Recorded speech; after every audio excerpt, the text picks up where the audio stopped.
It is a design flaw. Mali yung design.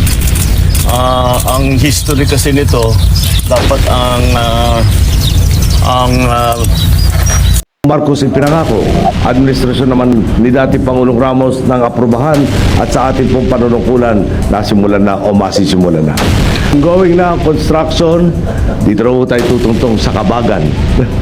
ng Kabagan, Santa Maria Bridge na mag-uugnay sa Isabela sa ibang bayan sa Cordillera Administrative Region. Mapapabilis po ng proyekto ito pagbiyahe sa inyong probinsya. Excited nga po akong matapos ito para po ang news, Lecture Hiking TV. Huwag kalimutan mag-click all bell para lagi po tayong updated sa ating mga panibagong video at mag-subscribe na. ito, design flaw. It is a design flaw. Mali yung design. Init na balita, Santa Maria Bridge in Isabela. Ito ang pinag-usap. BBM, ito ay maling design daw or disenyo. Ano pa talaga? Marcos ipinangako, administrasyon naman ni dati Pangulong Ramos ng aprubahan at sa ating pong panunungkulan nasimulan na o masisimulan na. Going na ang construction, dito raw tayo tutungtong sa Kabagan. ng Kabagan, Santa Maria Bridge na mag-uugnay sa Isabela sa ibang bayan sa Cordillera Administrative Region. Mapapabilis po ng proyekto ito pagbiyahe sa inyong probinsya. Excited nga po akong matapos ito para makatikim na rin ako ng totoong pansit Kabagan.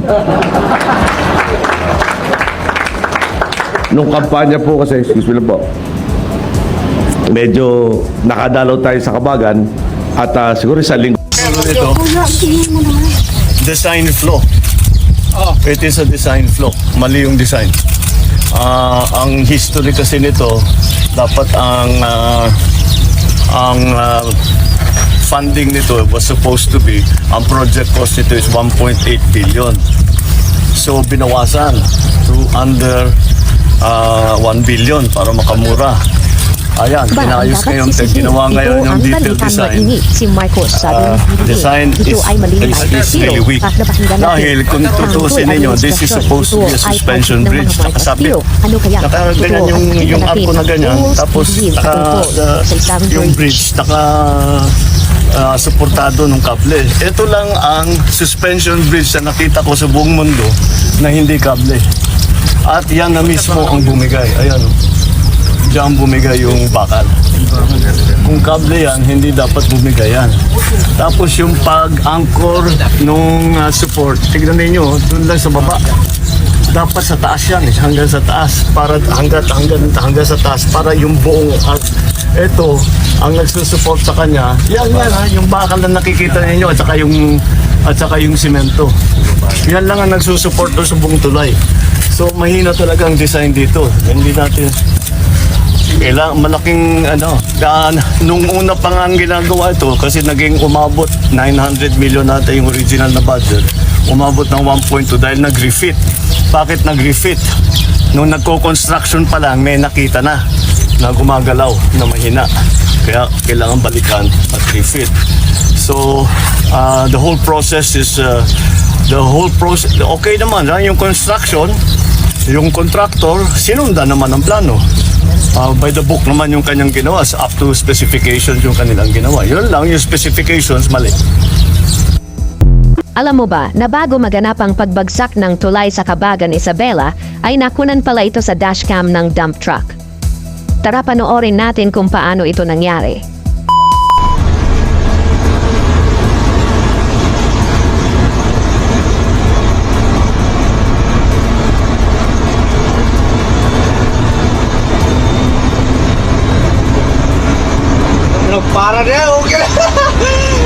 Para hikyaw lang.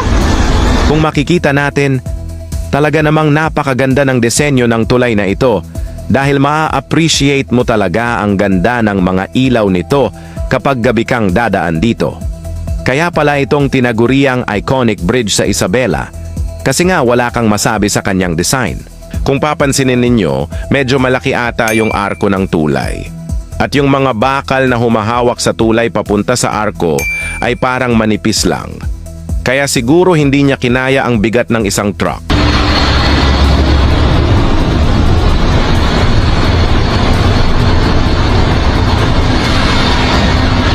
Ayun, nagmakarap tayo.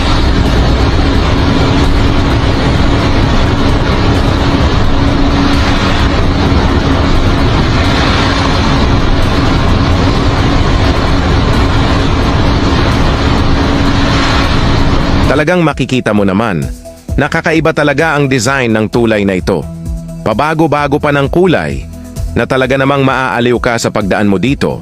Pero sa kabila pala ng ganda nito, ay may tinatago pala itong panganib sa mga dumadaan. Sinaw na eh. Yo. Ha? Ito kumakuha. Dapat kumati ulit niya. Sinaw tunod niya. Rortin ulit ko ha. Pasular ka talaga kita? Pasular siguro. Eh, so? Nalimot, maalang ka sular na sa ta. Hindi ko na.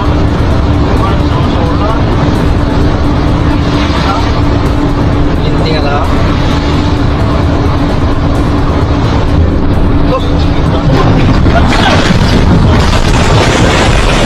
Makikita naman sa video na bago pa makadaan ang truck, ay nauna nang gumuho ang tulay bago pa sila makadaan.